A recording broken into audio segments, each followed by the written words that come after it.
Good evening. Welcome to a performance by the Brazil Concert Band. I am Matthew Huber, Director of Bands. Throughout the month of June, we will be streaming concerts from the 2019 season. We will be back in Forest Park live from the band shell or Pavilion if rain on Sunday, July 5th at 8 p.m. We will be observing social distancing since the seating area at both the band shell and the pavilion is quite large. Some people may prefer to bring their own chairs, while others may show up in golf carts. Even the band will be observing social distancing. We hope you enjoyed tonight's performance.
Thank you. Stanley, we're glad you're back. We missed you the past couple of weeks. And your daddy.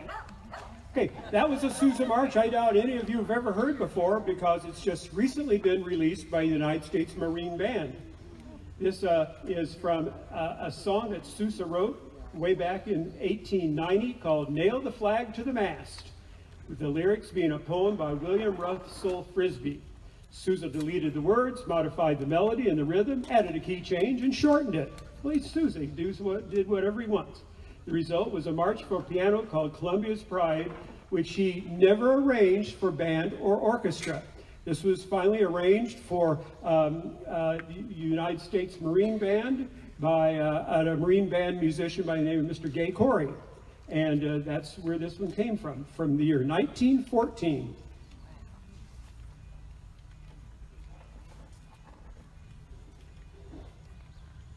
Our next number of the evening is called The Quilting Party. You ever been to a quilting party? Well, the Quilting Party, or Aunt Dinah's Quilting Party, was a popular song in the United States in the late 1880s.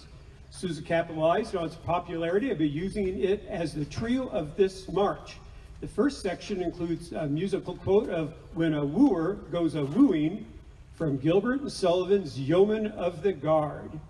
This is a nice piece of music. Sousa scholar Jonathan Elkes further notes that the Quilting Party, like so much of Sousa's concert band, but unlike most of his marches, it tells a story. You'll like this. A young man goes to Aunt Dinah's quilting party to woo Nellie, his lady friend. He dances with her and afterward sees her home.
Sousa put a lot of these things in his gigantic stack of music and never got around to publishing them for band.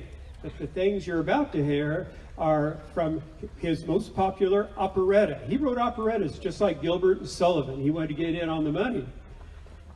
His most famous is the operetta El Capitan, which took place in South America, and the story of a Spanish captain who fell in love with a local lady down there.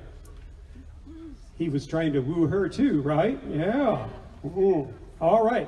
Well, we're going to play two excerpts from the operetta. We're going to play the El Capitan waltzes, which some of you might be familiar with. We drag this one out about every 8 or 10 years. And the other one is the most famous, one of his most famous marches, the El Capitan March.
We have the good fortune tonight of having the Tebow family here. They came from St. Louis to hear our band, and they've been here before, according to the Buchanan family. And it just so happens it's Larry's birthday. How about the Tebows? Take a bow, guys. We're glad you're here tonight. Awesome. There's somewhere. There they are in the back. All right. Cool. Awesome. This doesn't say Easter Sunday, does it? But Easter Monday, which is celebrated by a lot of people throughout the United States. And every year they have a big egg roll for kids in Washington, D.C. area. Members of Congress, it's one of the few times they ever get together and put their differences aside. They all go to the White House for a big celebration about Easter Monday, with not egg rolls, but Easter eggs being rolled all over the place, and the United States Marine Band being the center of attention. This is a fabulous little piece of music that Sousa wrote back in 1929, Easter Monday on the White House lawn.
The solo cornetist for John Philip Sousa for a period of about 20 years was Herbert L. Clark. In fact, Clark is buried just across the lane from John Philip Sousa, if you ever go to the Congressional Cemetery in D.C. We've all been there, and we played a concert at John Philip Sousa's grave. We were all within 6 feet of John Philip Sousa.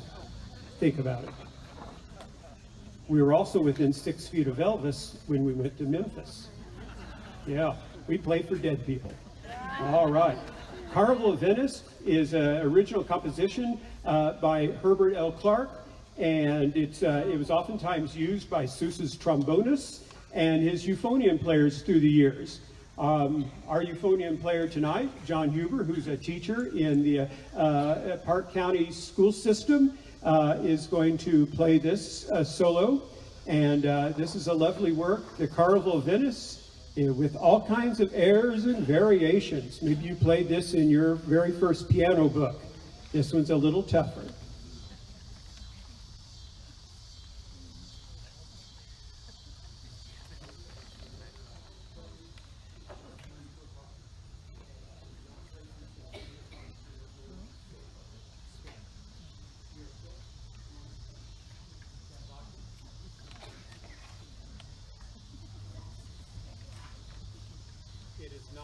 It is not vodka.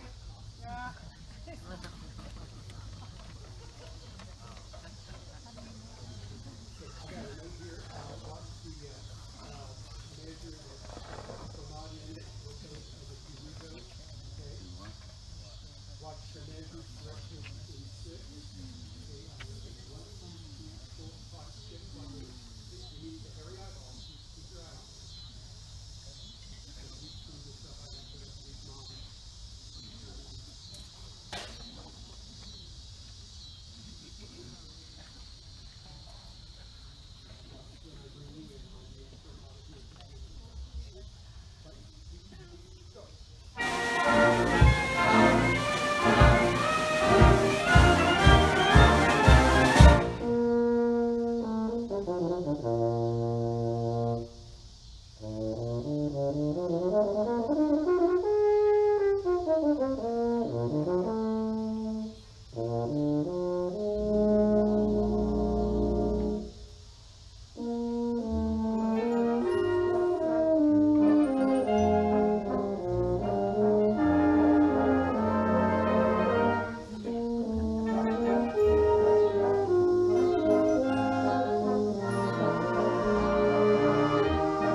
Is that cool or what? Check out his new his new euphonium. This is one of the wonderful things, everybody, about working. You can afford to buy your own instrument. That's the first one we've never bought him. He bought that one himself. This is the Besson Prestige 2052, the latest euphonium out. And we're told that he's the first one in the United States to have got one, according to its developer, Stephen Mead, over in the UK. John got to be in the UK for 3 years, got a master's degree and a post diploma from over in Manchester, and got to play in English brass bands. We highly recommend the movie Brassed Off. You got to rip Brassed Off. Has anyone ever seen it? If you haven't, get a hold of it. This is what John got to do. They put him out in the community, and he played with all these English and Welsh brass bands. I made my European debut as a conductor over there. I got to conduct a brass band.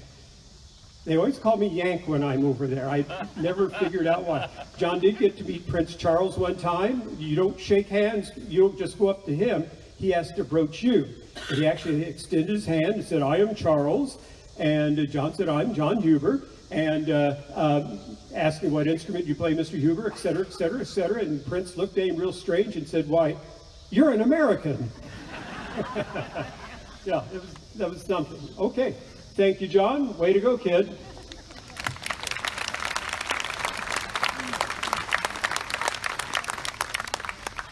Sousa was quite opinionated in politics through his career with his band. Something he did not care for was prohibition. He thought it was really stupid, and the piece that he wrote that we're about to play, only the fourth movement of, because it's four movements in all. The first one's called the Champagnes, the second one is called the Rhine Wines, the third one is the Whiskey, Scotch, Irish, Bourbon, and Rye. I know you're getting thirsty, right? And the last one is the Convention of the Cordials. That Sousa said it was the dumbest thing that the American government had done up to that point. And he was so glad when Prohibition finally ended. Because, as the title suggests, he said, these are people who live in glass houses.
Well, Sousa and the band did indeed play 7 days a week, and if they were playing on Sunday, they'd make sure they'd play a lot of church songs.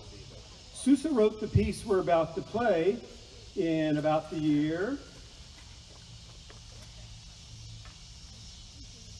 I don't have a year on this one. I'm going to guess I think it's around the year 1920, though. I'm pretty sure about that. And it has several religious pieces in it. We're not going to play the entire piece, but we are going to feature the palms, and we're also going to feature Nearer My God to Thee, which our brass ensemble played at the funeral of our departed comrade, Mr. Garlitz, a couple weeks ago. And now, songs of grace, songs of glory. We're going to play it religiously.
Thank you.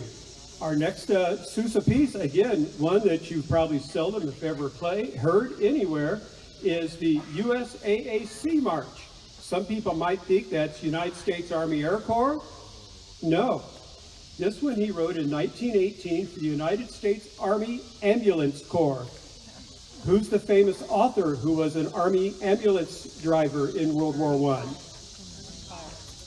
Hemingway. Very good. Okay. You get a free trip to Key West. Get the guy sitting next to you to pay for it. You go see Ernie's home. All right. Yes, this was one. Again, it was a march that he wrote. He put it aside. He based it on a few songs that ambulance drivers liked. And it wasn't, again, played until 50 years later, when these guys were old guys, but they still got to hear it 50 years after the First World War.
Our next selection, another rare one. Of the new ones we've played, never before heard, I got admit, that was my favorite one. I think that's a good piece. We'll probably play that Jackson Township Band on our Veterans Day concert at the courthouse this year. Okay, the next one, March of the Royal Trumpets, written in 1892.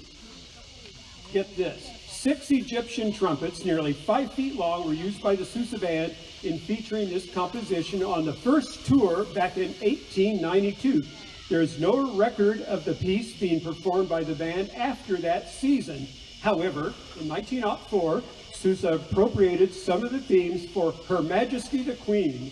He played for Victoria, a movement of his At the King's Court Suite. Band parts of the original March of the Royal Trumpets found their way to the Detroit Concert Band in 1966, and the piece was revived at that time. As far as is concerned, the march was never published in its original form. So like I said, these were a lot of things that he just kind of wrote out and put aside. So you're getting some of his rejects tonight, right? But they're pretty cool anyway. I mean, it's Sousa.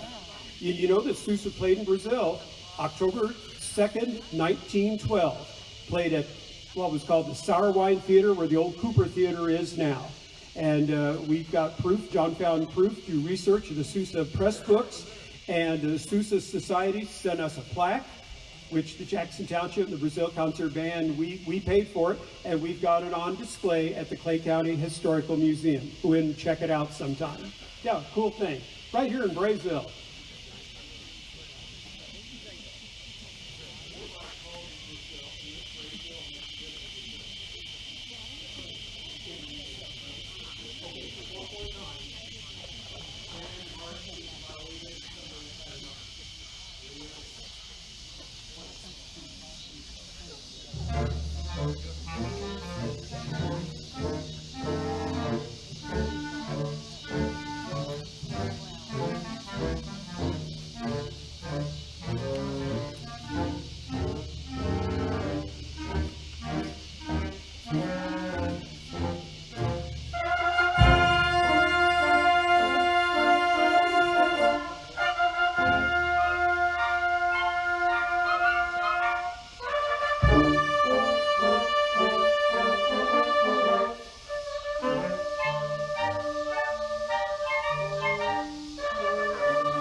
Our final selection, this was one that was found in Sousa's mansion on Long Island in the 1960s by Paul Byerly, Sousa's biographer.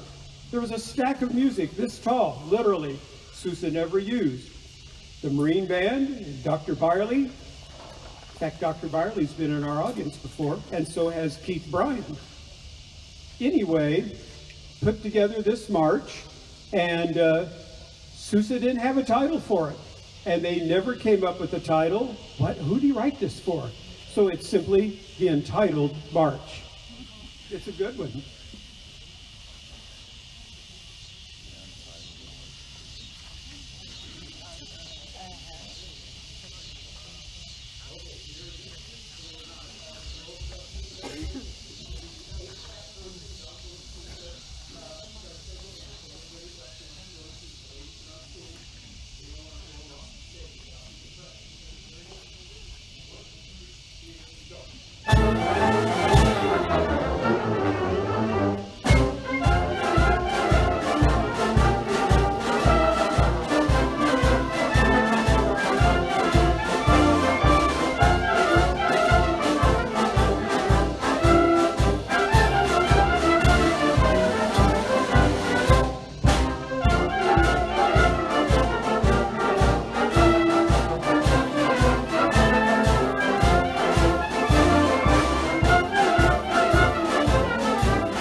our Star Spangled Banner tonight in the key of concert A flat, because they chose that one. That's the one we usually play it in anyway. The Covered Bridge Harmony. Welcome these ladies back. They were fantastic.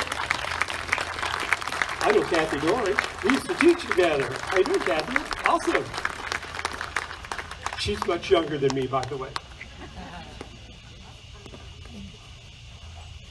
Seems like anymore, everybody's much younger than me. And now the Star Spangled Banner. Guys in the audience, as usual, with our introduction.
We want to thank our singers tonight, and band. Look at that huge crowd out there. Check out the Dairy Queen coupon on the back tonight too. I might inform you, Mrs. Dolores Thomas passed away this week, and while the Dairy Queen's open this evening, it will be closed in respect to the family tomorrow. Just want you to know that. Hey, we'll see you next Sunday night, usual time of 8 o'clock. And 2 weeks from tonight, we're going to start at 7:30, play all kinds of cool stuff. And thank you again. How about our star solo singers down here tonight, guys? Yes. I probably had some of your children in the class. Poor things. I hope they're not too